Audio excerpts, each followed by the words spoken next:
Olá, Daniel, boa tarde a você e boa tarde a todos que acompanham o NT Sul de hoje. Aqui comigo no estúdio está a Odara Weinmann. Seja muito bem-vinda, Odara. Muito obrigada, Gabriela. Muito obrigada ao convite da televisão mais uma vez. Fico muito feliz em poder participar. Para a gente falar um pouquinho aí sobre renegociação de dívidas, né? O governo federal disponibilizou esse crédito. Fala um pouquinho de que forma que isso tudo foi disponibilizado.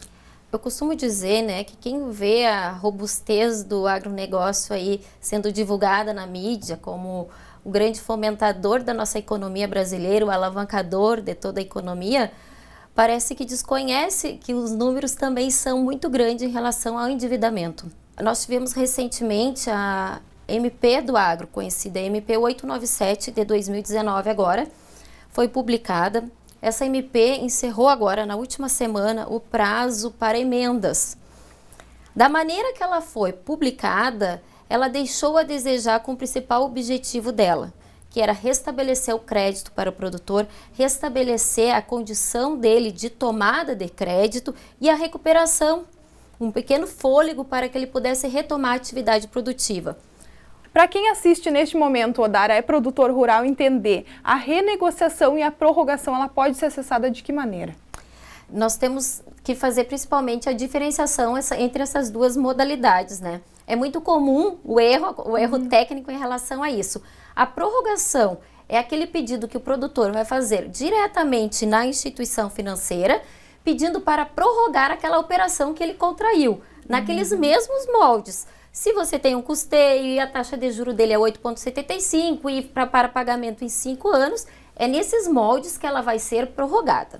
Diferentemente da renegociação, que é quando você não está mais protegido pelo Manual de Crédito Rural, ou seja, não é por dificuldade de comercialização e tampouco em relação à frustração de safra, você precisa renegociar em questão até de uma dificuldade, de um endividamento superveniente que surgiu ou uma dificuldade financeira momentânea, e a gente sabe que essas dificuldades elas se prolongam, até porque a cadeia produtiva do agronegócio ela se prolonga em 1, 2 anos, dependendo da cultura aí, então é um período que ele mais investe do que arrecada.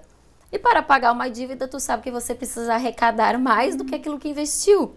Infelizmente, nessas culturas que hoje nós encontramos esse grande nível de endividamento, o custo da produção está superando, às vezes, o valor de comercialização do produto. O que o banco vai te exigir em troca para te conceder um prazo também muito maior? Com certeza, ele vai exigir mais garantias, um aporte, um reforço nessas garantias. E aí que a gente tem que cuidar aquilo que a gente está dando em garantia. São os bens, aquilo que ele já precisa para produzir. A terra, a casa, um carro, o fruto da própria colheita. Então, tudo isso serve de instrumentos para garantir o crédito. Só que você tem que fazer isso, essas renegociações, pensando, será viável mesmo eu honrar com essa? Porque quando você compromete seu patrimônio, você não tem mais a chance de especular o mercado, que nem eu digo assim, ó, você tem uma dívida certa, líquida e certa para honrar, no qual o teu patrimônio está garantido. E na verdade essa medida ela já era aguardada principalmente pelos arrozeiros há bastante tempo. Ela atendeu à necessidade? A MP do Agro é uma medida que foi proposta pelo governo federal. E o governo federal, através do Ministério da Agricultura, vem fazendo muita pressão para as instituições financeiras renegociarem esses créditos. Mas essa pressão, eu acho que ela não está sendo suficiente.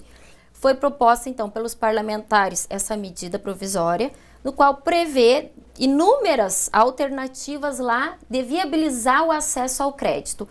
Só que para viabilizar o acesso ao crédito dentro dessas medidas propostas, eu vejo como medidas propostas para aqueles grandes produtores e para investidores externos. Seriam aqueles investidores que vêm de fora para investir no agronegócio brasileiro. O agricultor familiar não consegue ter acesso. O agricultor familiar ela se torna inviável, em razão até da própria complexidade da medida. Muitos operadores aí do agronegócio, operadores de direito, nós não sabemos ainda como viabilizar ela procedimentalmente. Falta regulamentação acerca disso. Então, eu acho que é uma coisa que tem que ser muito discutida ainda.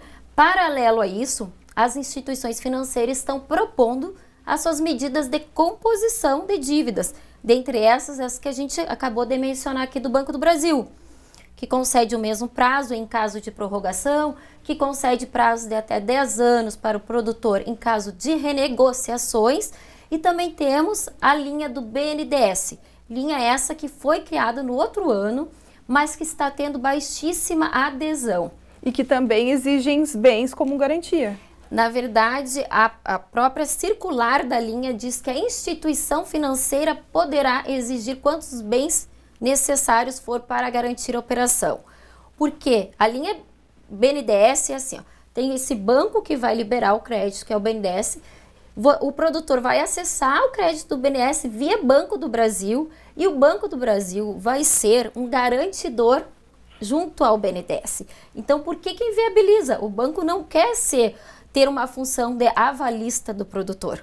Ele prefere que o produtor deva direto para ele e quem avalize seja terceiros aquela operação. O que inviabiliza em muito o acesso, porque nem as instituições financeiras, as instituições bancárias querem trabalhar com essa linha BNDES.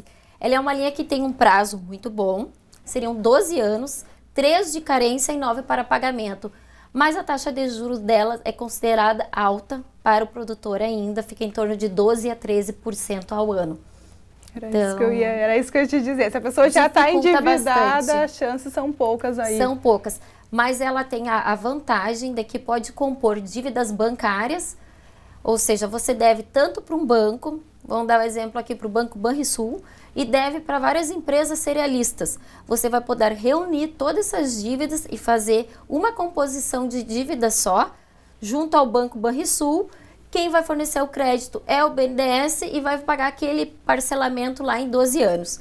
Quando é vantajoso isso? Quando você tem crédito fora do crédito rural. Por quê? Porque o crédito rural ele vai girar ali em torno de 8,75, 9,5, não mais que isso. Mas esse crédito que o produtor acessa através das cooperativas, das cerealistas, ele não tem um patamar de juros. Então, se ele trocasse uma dívida de 28%, de 35%, que é o que a gente vê aí às vezes, junto às instituições não financeiras de crédito, o produtor vai reunir essas dívidas e vai pagar por uma dívida de 12,5% a 13%. Daí é vantagem. É juro sobre juro, e aí como sair dessa bola de neve? É muito complicado principalmente o que a gente vem dizendo há muito tempo, né? Eu sei que quando o produtor já está na bola de neve, que nem a gente, no meio do furacão, é difícil a gente vir com um discurso de gerir melhor a sua produtividade, passar a se enxergar como empresa.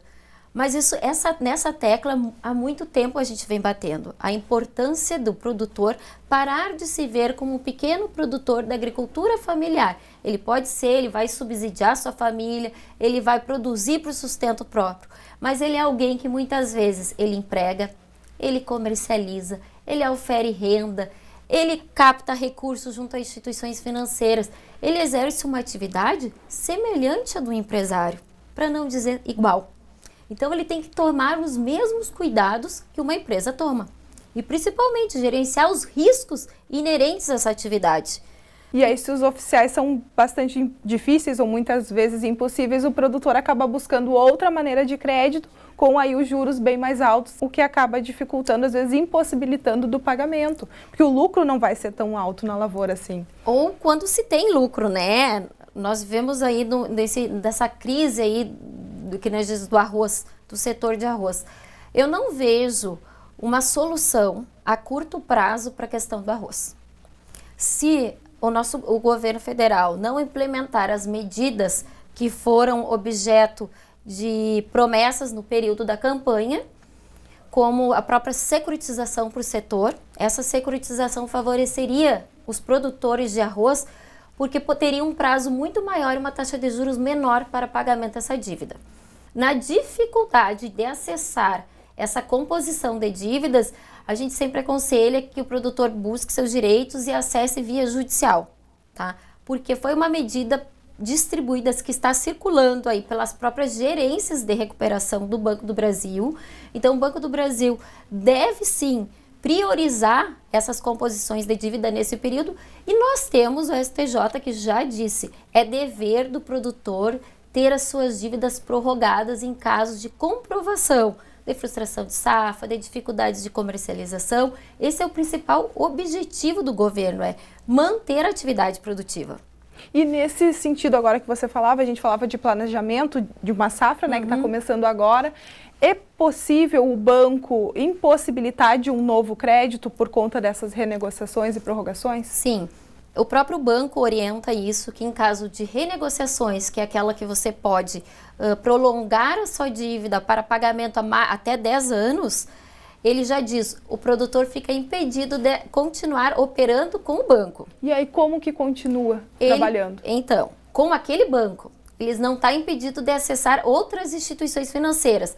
Só que outra instituição financeira sabedora que você deve já para uma instituição como o Banco do Brasil, um Bradesco, uma Caixa, seja qual for, talvez quando você renegociou já tenha comprometido parte do seu patrimônio. Não sei se todos vão dispor de patrimônio suficiente para garantir essas outras operações que eles vão precisar contrair. E ele também não tem renda para produzir por conta própria. Isso é cultural no nosso país. Desde que a gente restabeleceu o crédito rural no país, foi sendo subsidiado, foi sendo fomentado pelo governo. De uma hora para outra, o produtor não vai conseguir renda para produzir por conta própria.